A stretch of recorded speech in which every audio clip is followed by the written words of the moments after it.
itu 4 rakaat, sholat maghrib 3 rakaat. Itu masing-masing juga bacaan memulainya juga beda. Jadi kalau misalkan sholat isya juga itu juga 4 rakaat, arba'ah gitu ya.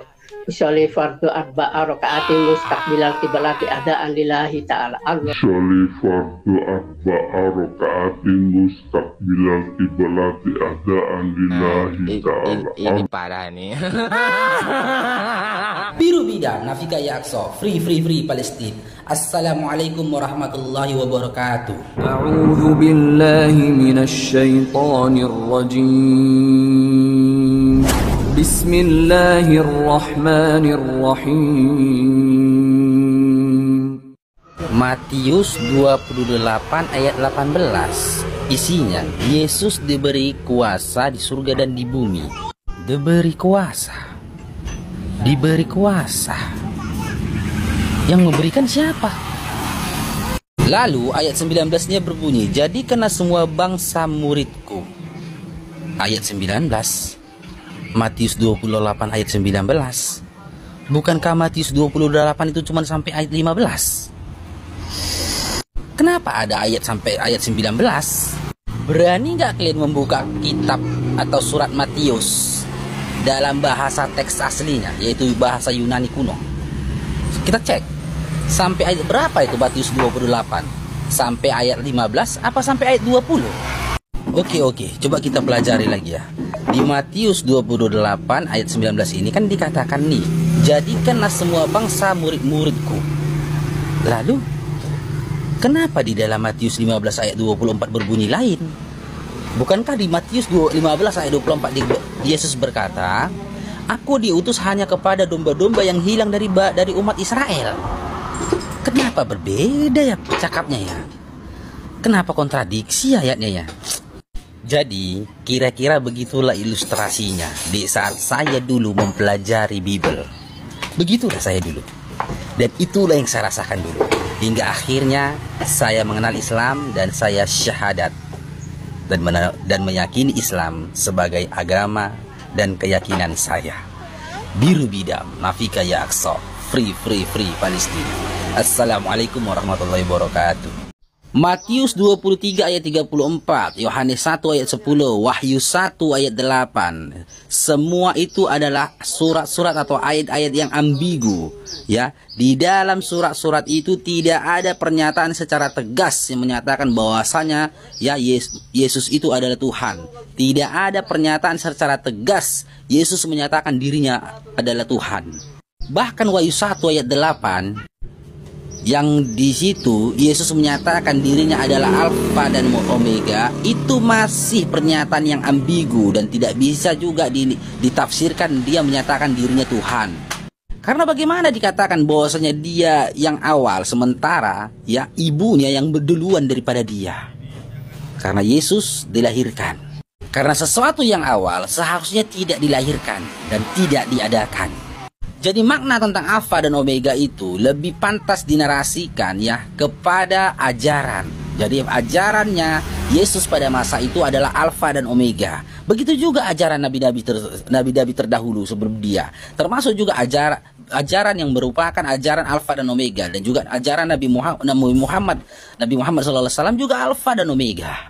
Buat kalian tidak perlu memberikan surat-surat apapun ataupun ayat-ayat apapun untuk menyatakan Yesus Tuhan. Ya, berikan satu ayat saja secara tegas Yesus menyatakan aku adalah Tuhan, maka sembahlah aku. Satu ayat saja. Biru Bidam, Nafika Ya Aqsa, free Palestina. Assalamualaikum warahmatullahi wabarakatuh. Betapa hebatnya si pendoa, bahkan saat mau makan pemerintahannya pun dia doakan. Ada yang beginikah si bungsu jauh? Keren. Abang ini yang komentar ini keren. Yang jadi pertanyaan, dulu Yesus sebelum makan apakah dia mendoakan pasukan Romawi? Apakah dia mendoakan pemerintahan Romawi?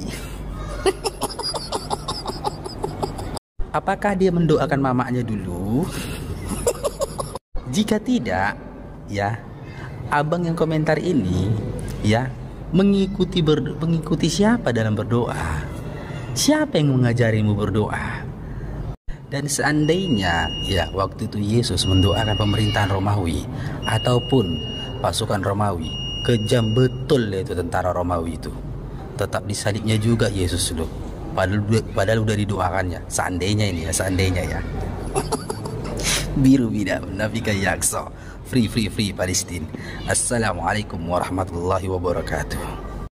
Jadi saran saya Bang Singayudo ya, supaya nggak salah alamat ya, cocoknya Yohanes 5 ayat 30 ini kau sampaikan kepada si Pendi Aceh, kau sampaikan kepada Edis TV, kau sampaikan kepada si Mikana, jangan ke Bang Faruk. Karena sudah jelas ya, Yohanes 5 ayat 30, aku menghakimi sesuai dengan apa yang aku dengar.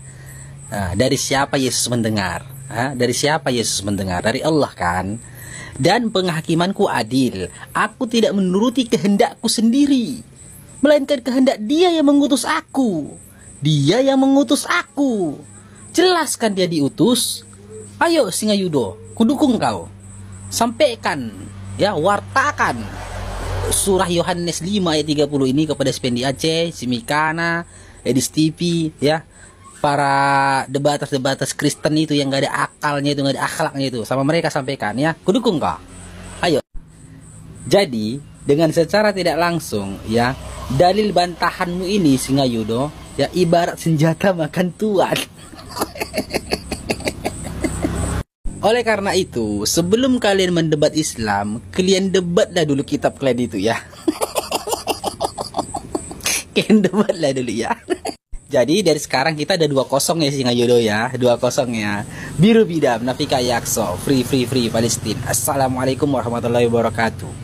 Sebenarnya materi ini materi basi ya, yang sengaja dilontarkan oleh orang-orang yang memiliki kebencian terhadap Islam dan fitnah yang mereka lontarkan terhadap Islam dengan menafsirkan ya surah Al-Hadid ayat 3 itu dengan secara brutal tanpa memiliki keilmuan.